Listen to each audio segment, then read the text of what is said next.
le peuple juif est là et il répond toujours présent.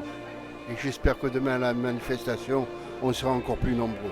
Mon sentiment, c'est surtout de penser justement aux otages qui sont encore détenus dans des conditions horribles, inimaginables, et d'espérer qu'ils soient vite libérés, en espérant qu'ils soient encore vivants. Effectivement très émouvant, mais surtout un discours merveilleux du grand rabbin. Mais incroyable de justesse et un superbe discours.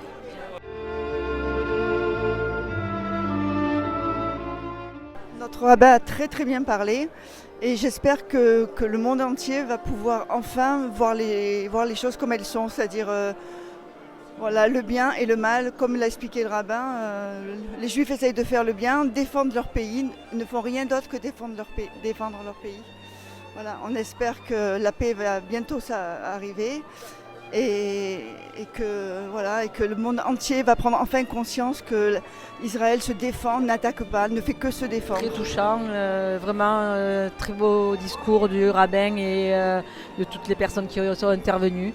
Vraiment, on espère qu'une chose, c'est que la paix arrive sur cette terre parce que vraiment c'est trop violent ce qui s'est passé. Et voilà, c'est tout. Et que la paix dans le monde.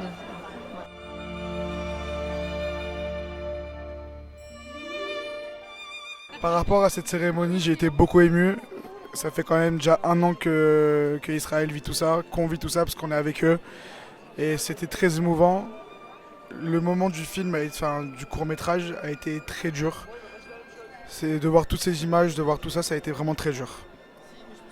Moi, c'est beaucoup d'émotions et je suis très reconnaissant. Je suis très reconnaissant de tout le Daesh qui a pu venir aujourd'hui. Moi, j'ai encore un oncle qui est retenu en otage. Et voilà, ça me tient beaucoup à cœur de venir. J'ai failli pleurer aussi durant les images qui ont été montrées. Et je voudrais aussi remercier Ravoana pour son discours. Et c'est vrai qu'on est là vraiment pour la paix. Il n'y a aucune animosité qui doit y avoir dans cette synagogue. Voilà. Discours vrai, sincère, qui est venu du cœur. Qu'est-ce que vous avez retenu justement dans ce discours du Ravoana ? En fait, c'est un peu la parole de tous les juifs qui étaient ici. Je sais qu'au début, justement quand on a annoncé le nom des préfets qui étaient là, des gens qui représentaient, il y a eu des huées pour un représentant qui a donné de l'argent pour Gaza. Et voilà, donc il a vraiment parlé pour nous et c'est pas une réaction qu'on doit avoir dans une synagogue. Am Israël Chai, on est tous ensemble. Une petite réaction à l'issue de cette cérémonie à la synagogue Breteuil de Marseille ? C'était très émouvant, c'était très beau de nous voir tous réunis comme ça et vas-y, dis quelque chose. Je suis d'accord, c'est hyper émouvant et ouais, j'avoue. Franchement, c'est hyper bien de faire ce genre de truc, de se rassembler comme ça pour remémorer cette date et c'est super quoi. Et voilà, merci à tous. Petit message pour le peuple d'Israël ce soir ? Il faut garder espoir, je pense. Et puis Hachem, il est avec nous, ça va bien se passer.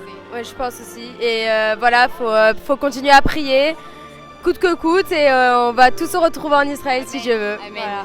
Amen. Et Shana Tova. Hein. Shana Tova.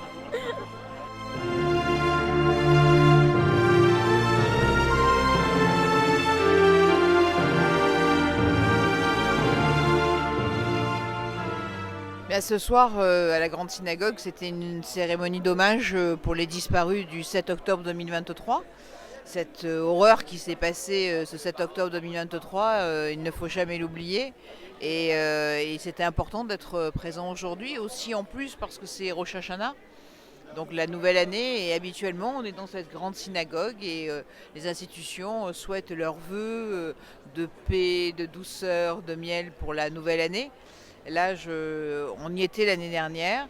Et là, cette année, j'espère que les choses iront beaucoup mieux, que surtout les otages seront libérés. J'ai une pensée pour ceux et celles qui vont se battre au front pour permettre à Israël de garder sa liberté. Et je pense aussi à tous ceux et à toutes celles qui ont perdu un ami, un parent, un frère, une sœur, un enfant. Et c'est vrai que c'est des moments qui sont très émouvants parce que ce qui s'est passé, c'est une horreur. Et ce que j'espère du fond du cœur, c'est que les terroristes du Hamas et du Hezbollah puissent être définitivement arrêtés. Quel a été le moment pour vous le plus fort lors de cet hommage, de cette cérémonie ici ce soir ? Bien, c'est grâce à une de mes amies qui m'a traduit la partie du psaume où ont été évoquées les âmes qui sont parties dans le ciel. Et donc là, c'est vrai qu'à ce moment-là, on les a sentis aussi autour de nous. Et je pense que ce qui est important, c'est de ne jamais oublier ce qui s'est passé. Le sentiment, c'est un sentiment d'abord un petit peu de soulagement, parce que le fait de voir la communauté toute réunie, la communauté et les élus de la ville, et tous ensemble autour d'une cause qui nous a tellement peiné, tellement fracturé C'était quelque chose qui était un petit peu réconfortant. Alors dans la tristesse, et on a l'habitude, dans la tristesse, on a trouvé un petit peu de réconfort. Mais évidemment, le sentiment, il est que c'est un début d'immersion nouvelle. Il faut un début où on commence à se relever un petit peu, parce que cette année a été très affligeante, a été très difficile. Et comme on a dit à Rosh Hashanah, que cette année débute avec ces brachot, c'est un petit peu le sentiment et la prière qu'on voudrait formuler. Que cette année vraiment débute sur le bon côté, du bon pied. Que l'on puisse repartir de l'avant et qu'on puisse, Bezrat Hashem, maintenant reconstruire tout ce qui a été détruit, bâtir et avancer de façon à ce que la communauté ne se disperse pas, de façon à ce qu'elle puisse être toujours aussi forte et aussi réunie. Et si certains ont décidé de partir, effectivement c'est leur choix, mais pour que tout ce qui reste ici continue avec toutes les structures qu'il faut, que l'on continue à bâtir cette communauté dans l'harmonie, dans l'entente les uns avec les autres, toute la communauté réunie comme elle a été ce soir. C'est évidemment beaucoup d'émotions, une cérémonie qui a été particulièrement intense. Je suis très émue d'avoir pu constater que la communauté ce soir s'est rassemblée de manière unie, solidaire. Je crois que les messages qu'on souhaitait livrer ce soir d'hommage aux victimes, d'appel à la libération et puis aussi de soutien, de solidarité avec le peuple d'Israël ont été des messages qui je l'espère, ont été entendus et on a eu ce soir une cérémonie qui nous a permis effectivement de nous rassembler. C'était important qu'on se retrouve ce soir. Quel a été le moment pour vous le plus intense de cette cérémonie? Je sais que toute la cérémonie a été intense, mais il y a le discours du grand rabbin de Marseille qui a été très très remarqué. Oui, je partage cette analyse. J'ai été moi aussi particulièrement émue et aussi agréablement surprise.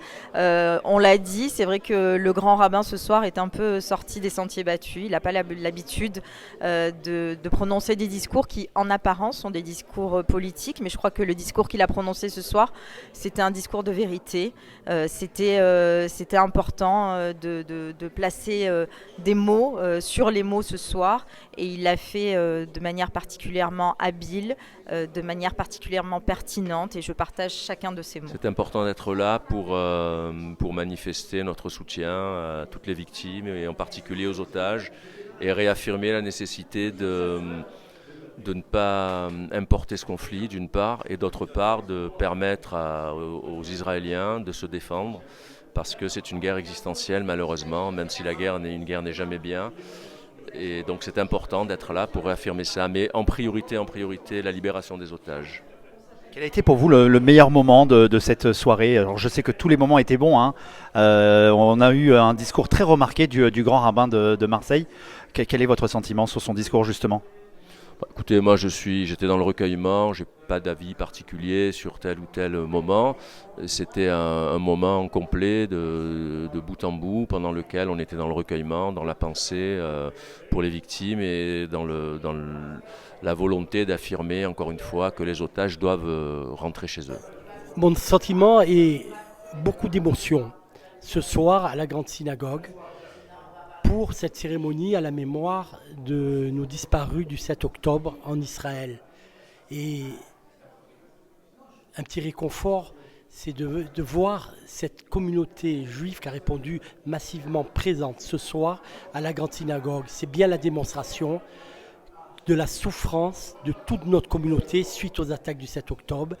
Et cette émotion, je l'ai ressentie et je crois que je l'ai vue sur le visage de toute notre communauté ce soir présente à la Grande Synagogue. Alors, un discours très très remarqué hein, du grand rabbin de Marseille ce soir. Un discours, je qualifierais ça de remarquable. Quel est justement votre sentiment sur ce discours? À vrai dire, le grand rabbin, c'est un Dvar Torah qu'il devait faire ce soir à la mémoire des victimes. Et il a fait un très beau Dvar Torah. C'était peut-être pas un discours, c'était un Dvar Torah où il a parlé de la vérité. Et il a dit que la vérité était la vérité et que ce qui se passe en Israël aujourd'hui et ce qui s'est passé depuis octobre, c'était le mensonge, c'était le mal incarné et qu'il était temps que l'humanité entière proclame la vérité et que la guerre qui se passe en Israël est une guerre juste parce que c'est une guerre pour une survie, pour sauver un peuple qui est le peuple juif. Donc c'est une guerre juste et il fallait absolument aujourd'hui que la vérité éclate dans le monde entier et de voir que Israël était la victime du mal, de terroristes qui veulent sa destruction. Mais derrière Israël, ce que le Rav a dit aussi, c'est que c'est toute l'humanité qui est concernée.